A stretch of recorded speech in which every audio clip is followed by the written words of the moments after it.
So hello and WhatsApp guys, क्या हाल है आपके। मेरा नाम है निखिल और आप देख रहे हैं हमारा यूट्यूब चैनल एनसीईआरटी विद निक। तो दोस्तों, आज मैं आपके लिए लेकर आया हूँ क्लास 12th की हिस्ट्री की बुक का थर्ड चैप्टर। दोस्तों, इससे पहले हमने इस चैप्टर का पहला पार्ट अपलोड कर दिया था और आपने पहला पार्ट दे लिया। और आज हम दोस्तों इस चैप्टर का सेकंड पार्ट लेकर आए हैं आपके लिए। इस चैप्टर का नाम है दोस्तों बंधु जाति वर्ग। इस चैप्टर में हम बेसिकली दोस्तों महाकाव्यकालीन व्यवस्था, महाकाव्यकालीन समाज के बारे में जान रहे थे, महाभारत के टाइम की व्यवस्थाओं के बारे में। तो इससे पहले वाले पार्ट में हमने इस चैप्टर के बारे में बेसिक डिटेल्स के बारे में जाना था। अब इस पार्ट में हम इस चैप्टर के और डिटेल्स को जानेंगे। तो दोस्तों, आपसे रिक्वेस्ट है कि वीडियो को स्टार्टिंग से लेकर एंडिंग तक का जरूर देखिएगा और अगर वीडियो अच्छी लगेगी तो वीडियो को लाइक भी जरूर कर दीजिएगा। तो दोस्तों, बिना किसी देरी के वीडियो को शुरू कर लेते हैं।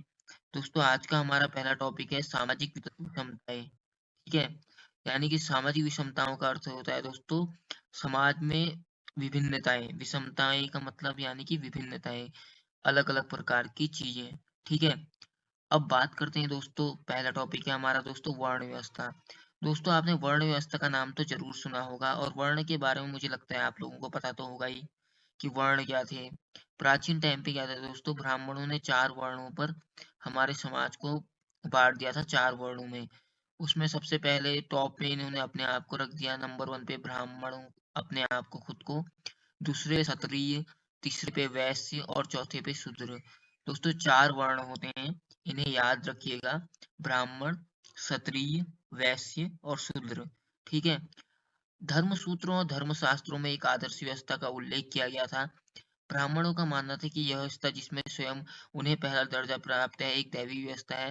यानी कि दोस्तों, जो ये वर्ण व्यवस्था है, इसे जो है दोस्तों धर्मशास्त्रों, जो ब्राह्मणों ने धर्मशास्त्रों और धर्मसूत्रों की रचना की थी, उसमें इन्होंने बता रखा था कि वर्ण व्यवस्था जो है एक दैवी व्यवस्था है।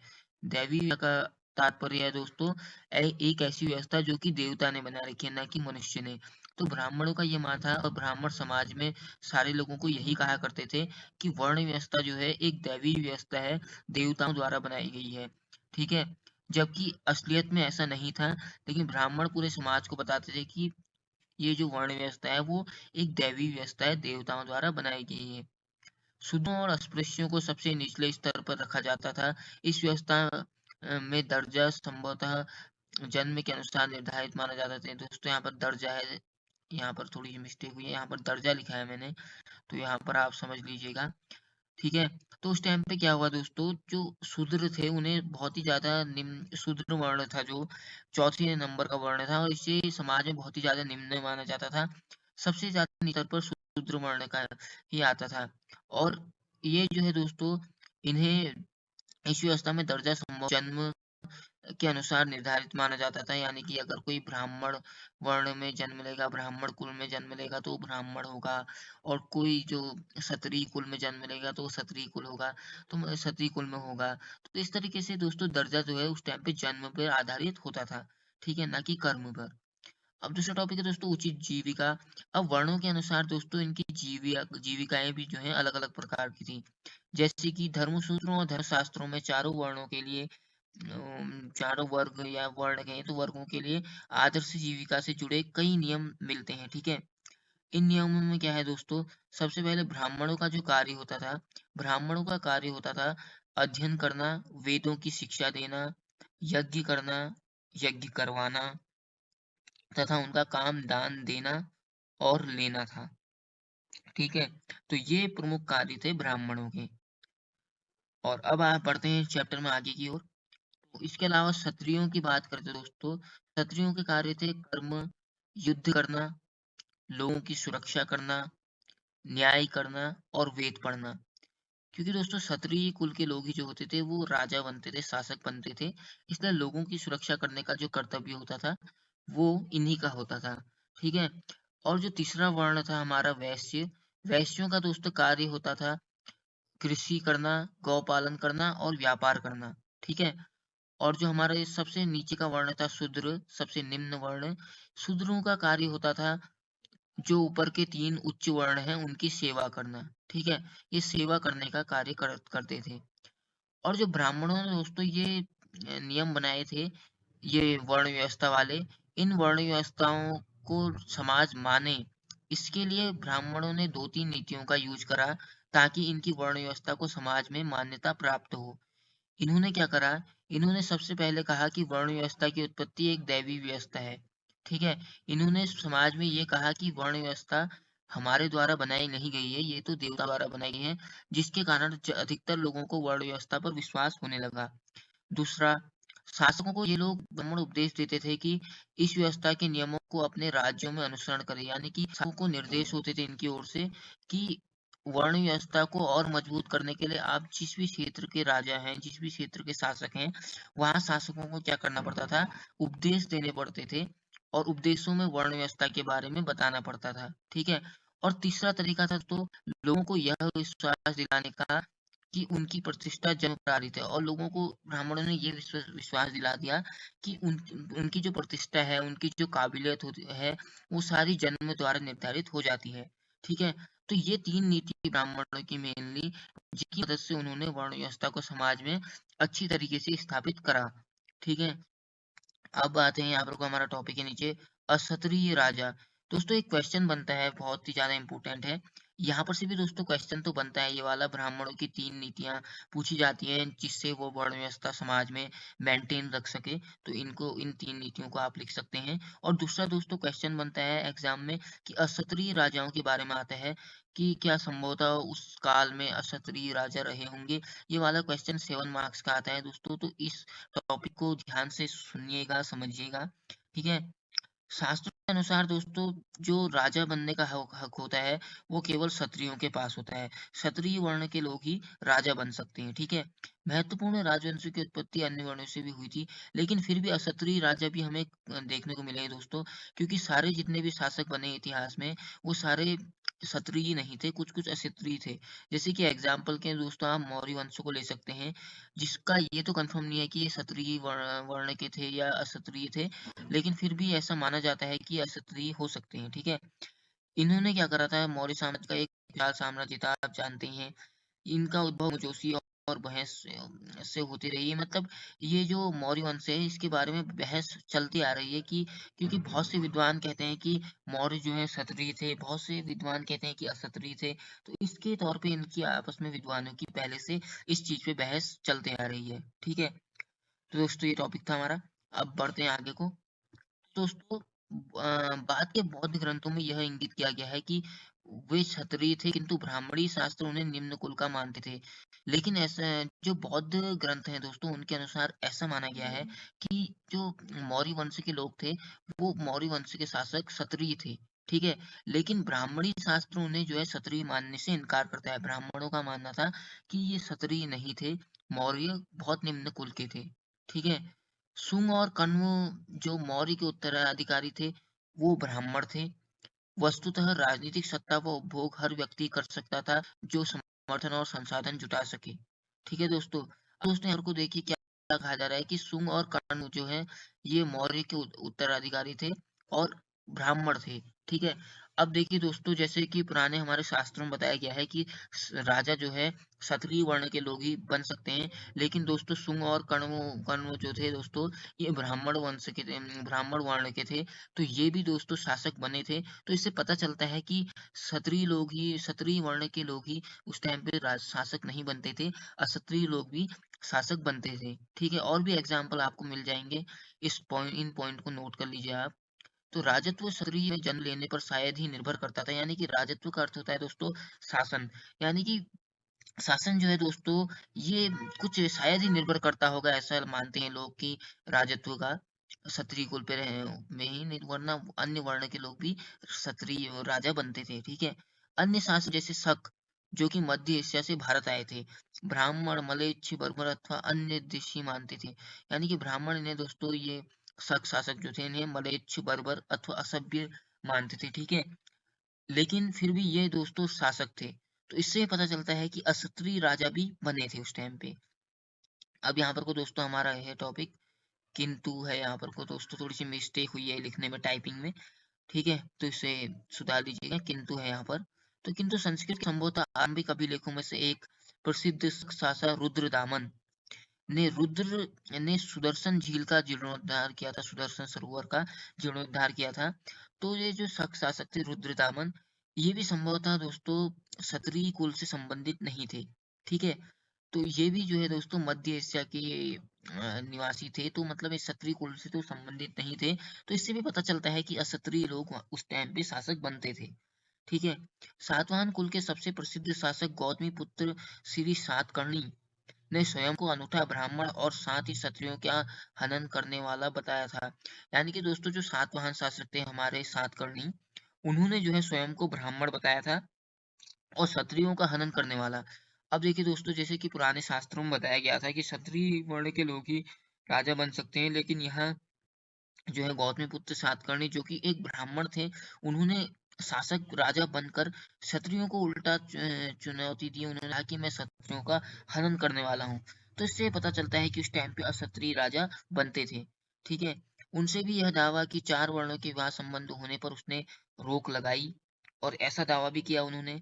जैसा कि उदाहरण में आप देख सकते हैं कि प्रथा के भीतर आत्मसात होना बहुत एक जटिल सामाजिक प्रथा थी। सातवाहन स्वयं को ब्राह्मण वर्ण का बताते थे, जबकि ब्राह्मणी शास्त्र के अनुसार राजा को क्षत्रिय होना चाहिए। तो मतलब यही है दोस्तों कि ब्राह्मण शास्त्रों में बताया गया है कि राजा क्या होना चाहिए, क्षत्रिय होना चाहिए। लेकिन यहाँ पर को हमने अनेकों एग्जाम्पल देख दिए, जिनसे हमें पता चलता है कि उस टाइम पे, प्राचीन टाइम पे राजा केवल क्षत्रिय वर्ण के ही नहीं होते थे, और भी कई सारे वर्ण के जो शासक थे, वो वो राजा बने थे, बहुत अन्य अन्य वर्णों के लोग भी। ठीक है दोस्तों, तो यही था इस टॉपिक में। अब बढ़ते हैं नेक्स्ट टॉपिक की ओर। तो नेक्स्ट टॉपिक है दोस्तों हमारा जाति और सामाजिक गतिशीलता। जानते हैं जाति क्या होती है, वर्णों के बारे में हमने जान लिया, अब जानते हैं जाति के बारे में। ठीक है, ब्राह्मणी सिद्धांत में वर्ण की तरह जाति भी जन्म पर आधारित थी। यानी कि जाति भी जो है दोस्तों जन्म पर आधारित होती है, ये तो आप लोग जानते होंगे। ठीक है, किंतु वर्ण यहाँ जहाँ मात्र चार थे, जबकि जातियां जो हैं उनकी कोई निश्चित संख्या नहीं थी। मतलब कोई काउंट नहीं किया जा सकता था, मतलब कोई निश्चित संख्या नहीं थी, बहुत सारी मौजूद थी जातियां उस टाइम पे। पर वर्ण जो है दोस्तों चार ही मौजूद थे। ठीक है, जहाँ कहीं भी ब्राह्मण व्यवस्था के नए समुदायों से आमना सामना हुआ, उदाहरणतः जंगल में रहने निषाद या फिर व्यावसायिक वर्ग जैसे सुवर्णकार, जिन्हें चार वर्णों वाली व्यवस्था में समाहित करना संभव नहीं था। ब्राह्मणों के लिए क्या प्रॉब्लम हुई दोस्तों उस टाइम पे, बहुत सारे ऐसे समुदाय के लोग से आमना सामना हमारा हो गया, जिन्हें जो है दोस्तों चार वर्णों की लिस्ट में ऐड करना थोड़ा सा मुश्किल हो गया। तो उसके बाद क्या हुआ, उनका जाति में वर्गीकरण कर दिया गया ब्राह्मणों द्वारा, क्योंकि इन्हें वर्णों की व्यवस्था में ऐड करना थोड़ा मुश्किल था। इसीलिए इन्हें ब्राह्मणों द्वारा जाति में डिवाइड कर दिया गया, जाति में इन्हें बांट दिया गया, वर्गीकृत कर दिया गया। ठीक है, वे जातियां जो एक ही जीविका अथवा व्यवसाय से जुड़ी थी, उन्हें कभी कभी श्रेणियां भी संगठित किया जाता था। ठीक है, ये जो जातियाँ होती थी दोस्तों, ये एक ही व्यवसाय से लगभग जो जुड़ी होती थी, उन्हें अलग अलग कैटेगरी में डिवाइड कर दिया जाता था। जैसे कि कुछ लोग जो है दोस्तों अगर सोने का काम करते थे, मतलब सोने का नहीं, मतलब स्वर्णकार थे, तो उनकी स्वर्णकार वाली जाति एक अलग हो जाएगी। कोई लोहे का कार्य करता था तो उनकी जाति कुछ अलग हो जाएगी। तो श्रेणियों के हिसाब से दोस्तों इन्होंने जातियों को बांट दिया था। ठीक है, काम के अनुसार। हालांकि इन समुदायों के इतिहास का लेखा जोखा हमें कम ही प्राप्त होता है, किंतु अपवाद जैसे कि मंदसौर से मिला अभिलेख लगभग 5वीं शताब्दी ईस्वी पूर्व में, एक हमें दोस्तों अभिलेख मिला था मंदसौर से मध्य प्रदेश में। तो इस अभिलेख में क्या था, इस अभिलेख में दोस्तों रेशम के बुनकरों की एक श्रेणी का वर्णन मिलता है, जो कि रेशम के बुनकरों की। ठीक है, मूलतः ये लाट गुजरात प्रदेश के निवासी थे, और गुजरात और उत्तर प्रदेश के निवासी थे। ठीक है, और वहां ये मंदसौर चले गए थे जो ये रेशम बुनकर थे। ठीक है, यह कठिन यात्रा इन्हें उन्होंने अपने बच्चों के साथ संपन्न की थी। उन्होंने वहां के राजा की महानता के बारे में सुना था, वे इसके राज्य के में बसना चाहते थे। ठीक है दोस्तों, तो ये जो है मंदसौर से हमें जो अभिलेख मिला रेशम के बुनकरों के बारे में, उनकी यात्राओं के बारे में कुछ छोटा सा वर्णन था यहाँ पर। तो दोस्तों यही था हमारा टॉपिक, जाति और सामाजिक गतिशीलता, जिसमें हमने जाना कि जाति किस तरीके से ब्राह्मणों को जातियों का निर्माण करना पड़ा, क्योंकि इन्हें इन इन लोगों को वर्णों की व्यवस्था में ऐड करना थोड़ा मुश्किल था, इसलिए जाति में अलग अलग बांट दिया गया। ठीक है, तो दोस्तों अब आते हैं नेक्स्ट टॉपिक में। नेक्स्ट टॉपिक है दोस्तों हमारा चार वर्णों के परे एकीकरण। यानी कि जो चार वर्ण थे हमारे, ब्राह्मण, क्षत्रिय, वैश्य, शूद्र, इनके मध्य एकीकरण कैसे हुआ, इनके परे एकीकरण, ठीक है। उपमहाद्वीप के उपमहाद्वीप में रहने वाली विविधता की वजह से यहाँ हमेशा से ऐसे समुदाय रहे हैं जिन्हें ब्राह्मणी विचारों का कोई प्रभाव नहीं पड़ा है। यानी कि दोस्तों उस टाइम पे भारतीय उपमहाद्वीप में बहुत से ऐसे समुदाय मौजूद थे जिन पर ब्राह्मणी विचारधाराओं का कोई प्रभाव नहीं पड़ता था। मतलब अधिकतर जो समाज में लोग थे वो ब्राह्मणी विचारधाराओं को फॉलो करते थे, लेकिन कुछ-कुछ समुदाय ऐसे भी थे जिनका मतलब जो ब्राह्मणी विचारों को फॉलो नहीं करते थे, ठीक है? संस्कृत साहित्य में जब ऐसे समुदायों का उल्लेख आता है, तो उन्हें कई बार विचित्र, असभ्य और पशुवत चित्रित किया जाता है। और ऐसे समुदाय जो ब्राह्मणों का नियमों को नहीं मानते थे, उन समुदायों को दोस्तों मेनली क्या कहा जाता है, विचित्र, असभ्य और पशुवत चित्रित किया जाता है, ठीक है? ऐसे कुछ उदाहरण वन प्रांतर में बसने वाले लोगों के हैं जिनके लिए शिकार और कंदमूल संग्रह करना जीवन निर्वाह का महत्वपूर्ण साधन था। ठीक है दोस्तों, निषाद वर्ग जिसमें एकलव्य जुड़ा माना जाता था, इसी का उदाहरण है। दोस्तों आपने एकलव्य का नाम तो सुना ही होगा। एकलव्य एक महान शिष्यों में से एकलव्य का नाम आता है दोस्तों। एक महान योद्धा था एकलव्य। सबसे बड़ा धनुर्धारी अगर हम कहें तो एकलव्य था। पर एकलव्य के साथ परेशानी ये थी वो बेचारा शुद्ध वर्ण का था, इसलिए वो आगे उतना नहीं जा पाया, वरना इतना ज्यादा हुनर था उसके पास। महाभारत के टाइम मतलब उस टाइम पे सबसे ज्यादा अर्जुन से भी ज्यादा हुनर अगर हम कहें तो एकलव्य के पास था।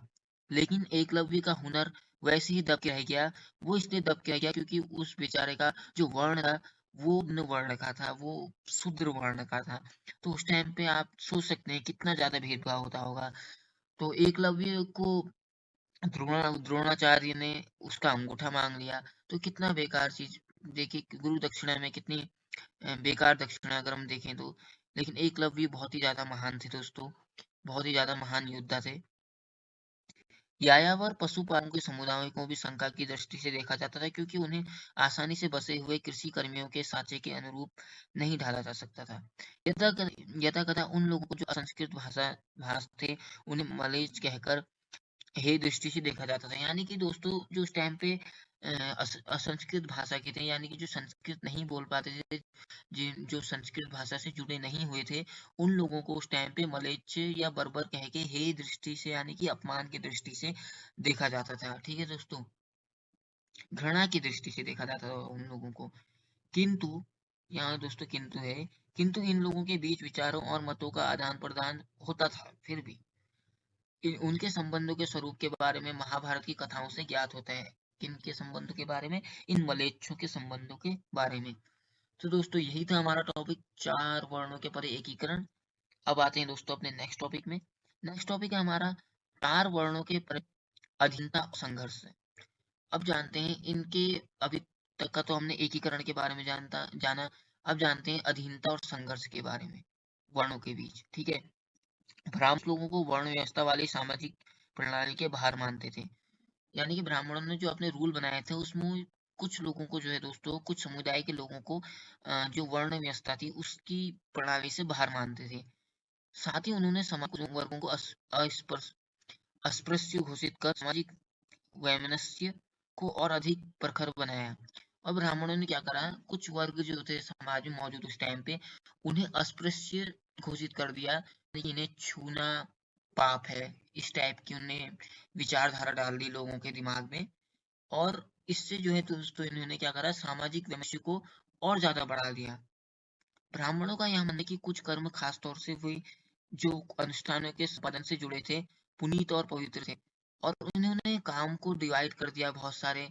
इन्होंने क्या करा, कहा कुछ जो कर्म होते हैं वो अनुष्ठान और जो संपादन से जुड़े थे, और इन कार्यों को जो है उस टाइम पे पवित्र माना गया था। अतः अपने पवित्र मानने वाले लोग अस्पृश्य से भोजन नहीं स्वीकार करते थे। और ये ब्राह्मण क्या करते थे, अपने आप को बहुत ही ज्यादा पवित्र मानते थे, इसलिए जो निम्न जाति के लोग होते थे और जो अन्य समुदाय के लोग थे उनके हाथों का भोजन भी ये स्वीकार नहीं करते थे। पवित्रता के इस पहलू के ठीक विपरीत कुछ कार्य ऐसे थे जिन्हें खास तौर से दूषित माना जाता था। तो मतलब कुछ और भी कार्य थे इनसे अलावा, पवित्रता से अलावा, जिन्हें दूषित माना जाता था।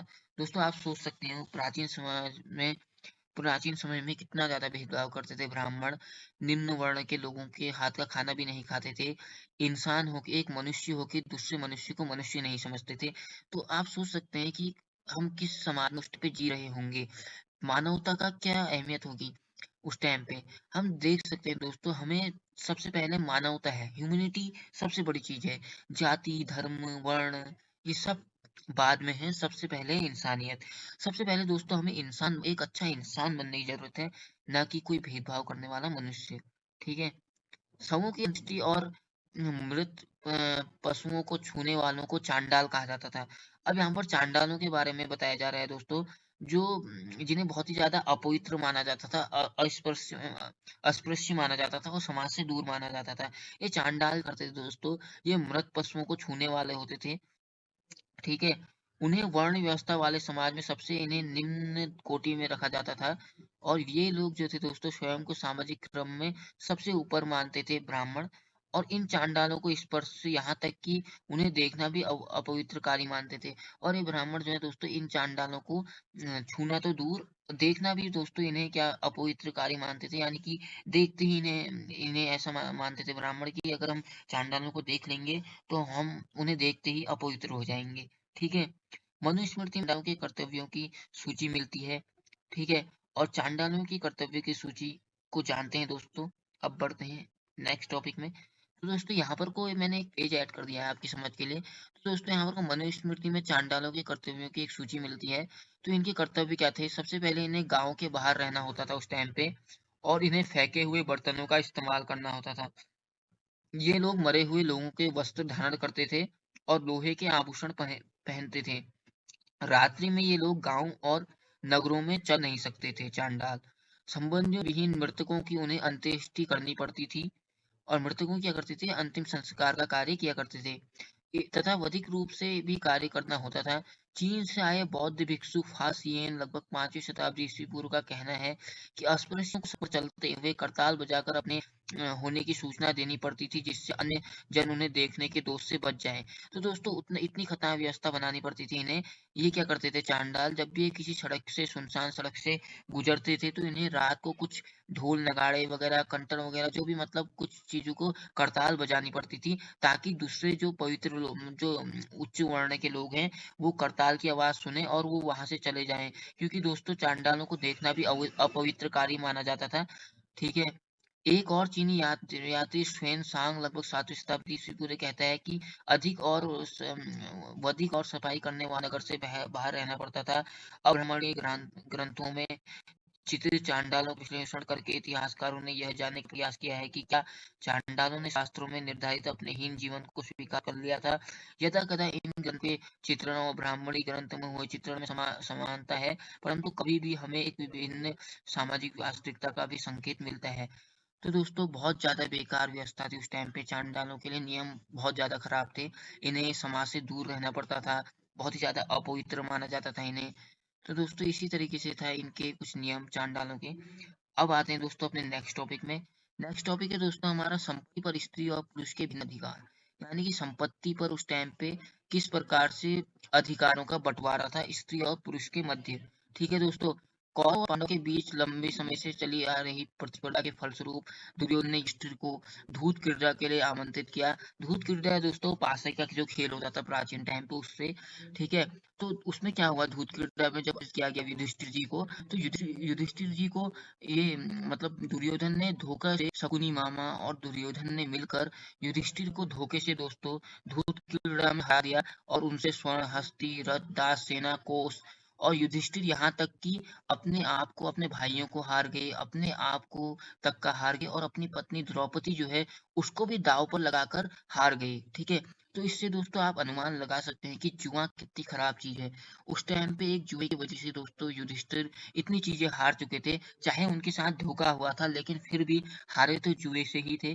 तो जुआ खेलना बहुत ही ज्यादा बेकार काम है दोस्तों, गैम्बलिंग बर्बाद कर देती है सबको। तो उस टाइम पे इस व्यवस्था में उस टाइम पे धूत क्रीड़ा में इतनी ज्यादा बर्बादी हो गई थी युधिष्ठिर की, ठीक है दोस्तों? मनुस्मृति के अनुसार जायदाद जो है दोस्तों माता पिता की मृत्यु के बाद उसके सभी पुत्रों में उसका समान बंटवारा होता था। संपत्ति का, लेकिन जो सबसे बड़ा पुत्र होता था, ज्येष्ठ पुत्र, उसे विशेष भाग का अधिकारी माना जाता था और उससे ज़्यादा जो है दोस्तों हिस्सा दिया जाता था संपत्ति में, जो कि ज्येष्ठ पुत्र होता था, यानी कि परिवार में जो बड़ा बेटा होता था। ठीक है? स्त्रियाँ इस पैतृक संसाधन में हिस्सेदारी की माँग नहीं कर सकती थी और ये जो पैतृक संपत्ति होती थी, ये जो है दोस्तों स्त्रियों को नहीं मिलती थी और स्त्रियाँ इसके लिए माँग भी नहीं कर सकती थी, ये केवल पुरुषों के लिए ही होती थी। किंतु विवाह के समय उपहारों पर स्त्रियों का स्वामित्व माना जाता था और इसे स्त्रीधन अर्थात स्त्री का धन की संज्ञा दी जाती थी। लेकिन विवाह के समय जो है दोस्तों उपहारों पर जो भी उपहार होते थे, जो भी दहेज होता था, जो भी मतलब स्वामित्व होता था उपहारों पर, वो स्त्रियों का स्वामित्व होता स्त्री कहा जाता था, यानी कि स्त्रियों की धन की इसे संज्ञा दी जाती थी। ठीक है दोस्तों, इस संपत्ति को उनकी संतान विरासत के रूप में प्राप्त कर सकती थी और इस पर उनके पति का कोई अधिकार नहीं होता और ये संपत्ति जो है दोस्तों स्त्रियों की होती थी पर्सनली और उनके पुत्र को मिलती थी उनकी मृत्यु के बाद और इस पे जो है उनके पति का भी कोई हक नहीं होता था। ठीक है? मनुस्मृति स्त्रियों को पति की आज्ञा के विरुद्ध पारिवारिक संपत्ति अथवा स्वयं अपने बहुमूल्य धन के गुप्त संचय को के विरुद्ध भी चेतावनी देती है। लेकिन इसके अलावा दोस्तों मनुस्मृति क्या करती थी, स्त्रियों को पति की आज्ञा के विरुद्ध जो है संपत्ति रखने का कोई वो नहीं दे सकती, मतलब गुप्त संचय वो नहीं कर सकती थी, इसकी भी चेतावनी देती थी। ठीक है? तो ये था हमारा टॉपिक दोस्तों, संपत्ति पर स्त्री और पुरुष के भिन्न अधिकार। अब आते हैं दोस्तों अपने नेक्स्ट टॉपिक में। नेक्स्ट टॉपिक है दोस्तों हमारा वर्ण संपत्ति के अधिकार। ठीक है दोस्तों, ब्राह्मणी ग्रंथों के अनुसार संपत्ति पर अधिकार का आधार एक तो था वर्ण, यानी कि वर्ण के आधार पर क्या होता था, संपत्ति पर अधिकार प्राप्त होता था। जो ऊपर के 3 उच्च वर्ण थे दोस्तों, ये विभिन्न जीविकाओं की संभावना रहती थी इनमें और साहित्यिक परंपरा में पुरोहितों और राजाओं का वर्णन मिलता है, जिसमें राजा अधिकतर धनी चित्रित होते हैं, ऋषि पुरोहित भी शामिल रह जाते हैं। यानी कि दोस्तों ब्राह्मण वर्ण के लोग और क्षत्रिय वर्ण के जो लोग हैं, उन्हें जो है चित्रों के माध्यम से भी अमीर जो है दर्शाया गया है और वो होते भी वैसे भी अमीर ही थे। इसके अलावा दोस्तों एक और स्तर पर जहाँ समाज के ब्राह्मणी दृष्टिकोण को धर्मसूत्र और धर्मशास्त्रों में संहिताबद्ध किया जा रहा था, बौद्धों ने इस बात को अंगीकार किया कि समाज में विषमता मौजूद थी, किंतु यह भेद न तो नैसर्गिक थे और न ही स्थायी। और जब से दोस्तों बौद्ध धर्म आया, बुद्ध आए, तो बौद्धों ने क्या कहा, बौद्धों ने कहा समाज में विषमता नहीं होनी चाहिए। उन्होंने कहा ये जो विषमता और जो भेद है, जो अंतर है, ये नैसर्गिक है और ये कोई स्थायी नहीं है। ये जो है मनुष्य द्वारा निर्मित किया गया है, देवताओं द्वारा निर्मित नहीं किया गया है। बौद्धों ने जो है दोस्तों जन्म के आधार पर सामाजिक प्रतिष्ठा को अस्वीकार किया, क्योंकि दोस्तों बौद्धों का मानना था कि कर्म बड़े होते हैं, न कि जन्म। ठीक है? तो ये कर्म को महत्व देते थे और इसके बाद जो है दोस्तों बौद्धों का ही उदय हुआ था और ब्राह्मणों का जो है दोस्तों पतन होने लग गया था। तो इस तरीके से थे इनके विचार। अब यहाँ पर को दोस्तों एक टॉपिक है हमारा, एक वैकल्पिक सामाजिक रूपरेखा संपत्ति में भागीदारी। ठीक है? अभी तक हम दोस्तों उन परिस्थितियों का परिचय दे रहे हैं जहां लोग अपनी संपत्ति के आधार पर सामाजिक प्रतिष्ठा का दावा करते थे या फिर उन्हें वह स्थिति प्रदान की जाती थी, किंतु समाज में अन्य संभावनाएं भी थी।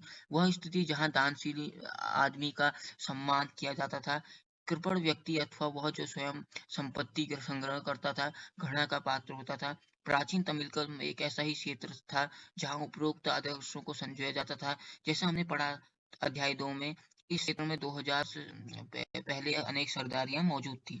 सरदार अपनी प्रशंसा करने चारण और कवियों के आश्रयदाता होते थे। तमिल भाषा के संगम साहित्यिक संग्रह में सामाजिक और आर्थिक संबंधों का अच्छा चित्र है, जो इस प्रकार इंगित करता है कि हालांकि धनी और निर्धन के बीच विषमताएं थी, जिन लोगों को संसाधनों पर नियंत्रण था, उनसे यह अपेक्षा की जाती थी कि वो मिल बांट कर उसका उपयोग करेंगे। ठीक है दोस्तों, तो एक ये वैकल्पिक रेखा के बारे में बताया गया है कि संपत्ति में भागीदारी कैसे होनी चाहिए और ये चीज दोस्तों यहाँ पर डिफाइंड है 2-3 लाइनों में कि धनी का क्या कर्तव्य होता था। धनी का कर्तव्य ये होता था कि वो लोग जो है दोस्तों मिल बांट कर संपत्ति का उपयोग करें, ना कि अकेले के लिए। ठीक है? तो ये था आपका टॉपिक दोस्तों। आई होप दोस्तों आपको ये चैप्टर समझ में आया होगा। इसका ये पार्ट सेकंड था। अब दोस्तों मैं आपके लिए इसका पार्ट थर्ड लेके आऊंगा, जिसमें दोस्तों चैप्टर पूरा कंप्लीट कर लेंगे इसके इस नेक्स्ट पार्ट में। तब तक के लिए दोस्तों अगर वीडियो अच्छी लगी तो वीडियो को लाइक कर दीजिएगा और चैनल के कंटेंट अच्छे लगते हैं तो दोस्तों चैनल को सब्सक्राइब कर दीजिएगा। मैं मिलूंगा अब आपसे नेक्स्ट वीडियो में। तब तक के लिए वीडियो देखने के लिए थैंक यू दोस्तों और गुड बाय।